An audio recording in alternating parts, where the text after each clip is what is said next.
Assalamualaikum warahmatullahi wabarakatuh. Bismillah, alhamdulillah, wassalatu wassalamu ala rasulillah, amma ba'du. Puja dan puji beserta syukur marilah kita panjatkan kehadirat Allah subhanahu wa ta'ala. Salawat beserta salam semoga terlimpah curahkan kepada baginda kanjeng Nabi besar Muhammad sallallahu alaihi wasallam. Alhamdulillah, pada kesempatan kali ini kami dari kelompok 10 Ulumul Quran yang insya Allah akan mempresentasikan tugas kami, yaitu mengenai tentang ilmu Amsalil Quran. Namun sebelumnya kami terdiri dari 3 anggota. Yang pertama saya sendiri, yang kedua itu adalah Mang Sofwan, yang ketiga itu adalah Mang Angga. Langsung saja, yang pertama yaitu mengenai tentang pengertian Amsalil Quran. Menurut bahasa ataupun etimologi, kata amsal berupa bentuk jama dari lafaz masal.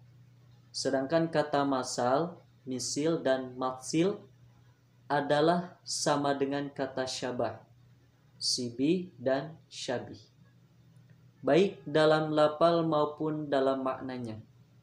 Menurut bahasa, arti lafal amsal itu ada 3 macam. Yang pertama itu bisa berarti perumpamaan, gambaran, atau perserupaan. Yang kedua bisa diartikan kisah atau cerita jika keadaannya amat asing dan aneh. Yang ketiga bisa juga berarti sifat atau keadaan atau tingkah laku yang mengherankan. Imam Jakamasyari dalam tafsir Al-Kasyaf juga memberikan arti kata masal dengan arti perumpamaan, sifat dan kisah. Tetapi para ulama ahli ilmu bayan menambahkan arti yang keempat terhadap lafal masal, yaitu diartikan dengan mazhab muraqabah. Sedangkan secara istilah terminologi ada beberapa pendapat, yaitu yang pertama menurut istilah ulama ahli adab, amsal adalah ucapan yang banyak menyamakan keadaan sesuatu yang diceritakan dengan sesuatu yang tertuju. Yang kedua menurut istilah ulama ahli tafsir, amsal adalah menampakkan pengertian yang abstrak dalam ungkapan yang indah, singkat dan menarik, yang mengena dalam jiwa baik dengan bentuk tasbih maupun majaz mursal.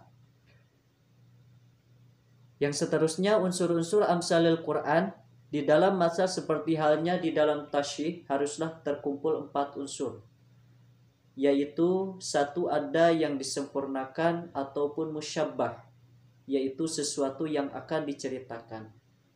Yang kedua ada asal ceritanya ataupun musyabbah bih, yaitu sesuatu yang dijadikan tempat menyamakan.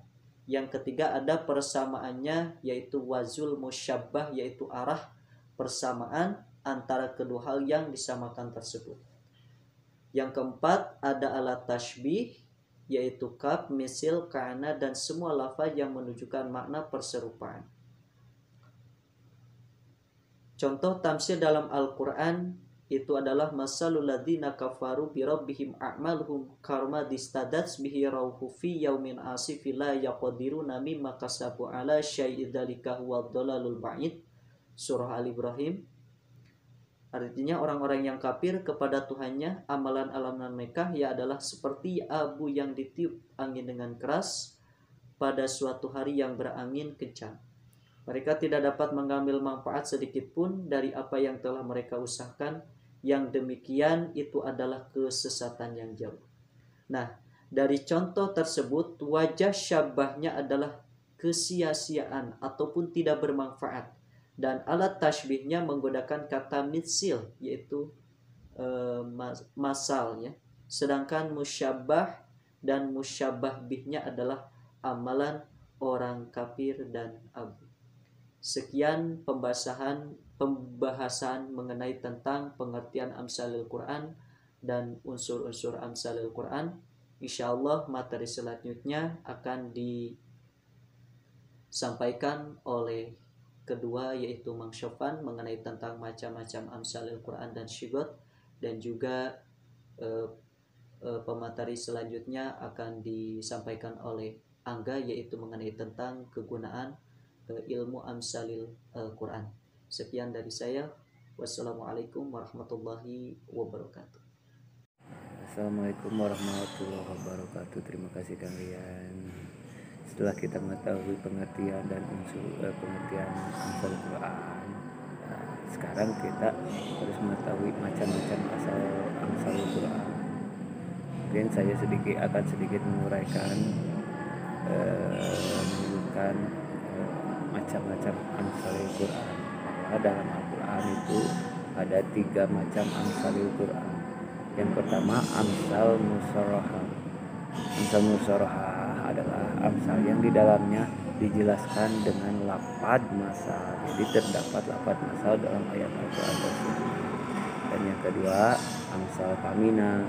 Amsal kamina adalah amsal yang di dalamnya tidak disebutkan dengan jelas lafaz tamsil, lafaz masalnya, tetapi ia menunjukkan kepada makna-makna yang indah, mana-mana yang menarik dalam kepadatan redaksinya dan mempunyai pengaruh tersendiri bila dipindahkan kepada yang serupa dengannya.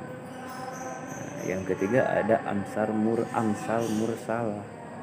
Amsal mursalah itu kalimat-kalimat bebas yang tidak menggunakan lafaz tasbih secara jelas, tetapi kalimat-kalimat itu berlaku sebagai masal. Itu macam-macam amsal Quran.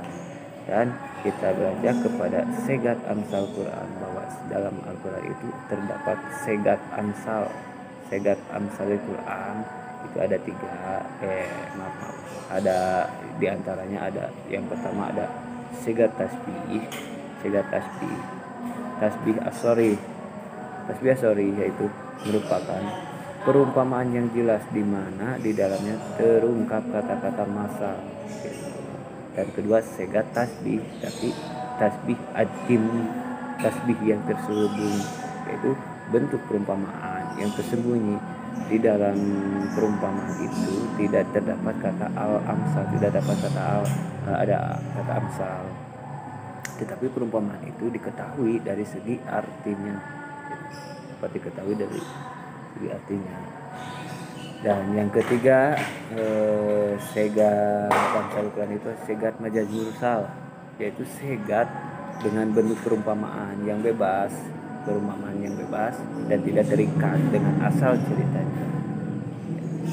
Dan yang keempat ada segat majaz murakab, yaitu segat dengan bentuk perumpamaan ganda yang segi persamaannya diambil dari dua hal, yang mana dua hal tersebut kaitannya adalah perumpamaan yang telah biasa digunakan dalam ucapan sehari-hari yang berasal dari istiarah tamsiliyah.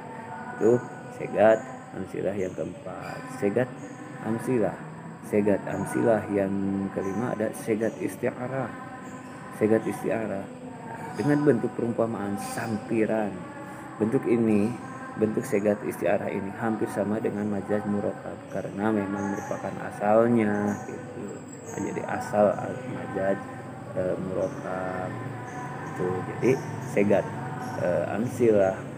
amsil dalam Al-Quran itu, amsal dalam Al-Quran itu ada 5 segat.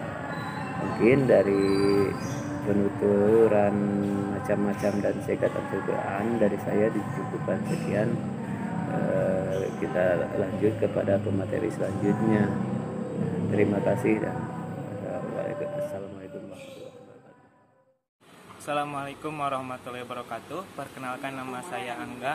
Saya di sini akan menjelaskan tentang amsalil Quran. Ada beberapa bentuk amsalil di dalam Al-Quran, membawa kegunaan yang banyak, antara lain sebagai berikut. Nomor 1, mengungkapkan pengertian abstrak dengan bentuk yang konkret yang dapat ditangkap dengan indera manusia. 2, dapat mengungkapkan kenyataan dan mengkonkretkan hal yang abstrak. Nomor 3, dapat mengumpulkan makna yang indah, menarik dalam mengungkapkan yang singkat dan padat. 4. Mendorong giat beramal, melakukan hal-hal yang menarik dalam Al-Quran. Nomor 5. Menghindarkan dari perbuatan tercela. Sekian dari saya, semoga bermanfaat bagi maneh semua. Assalamualaikum warahmatullahi wabarakatuh.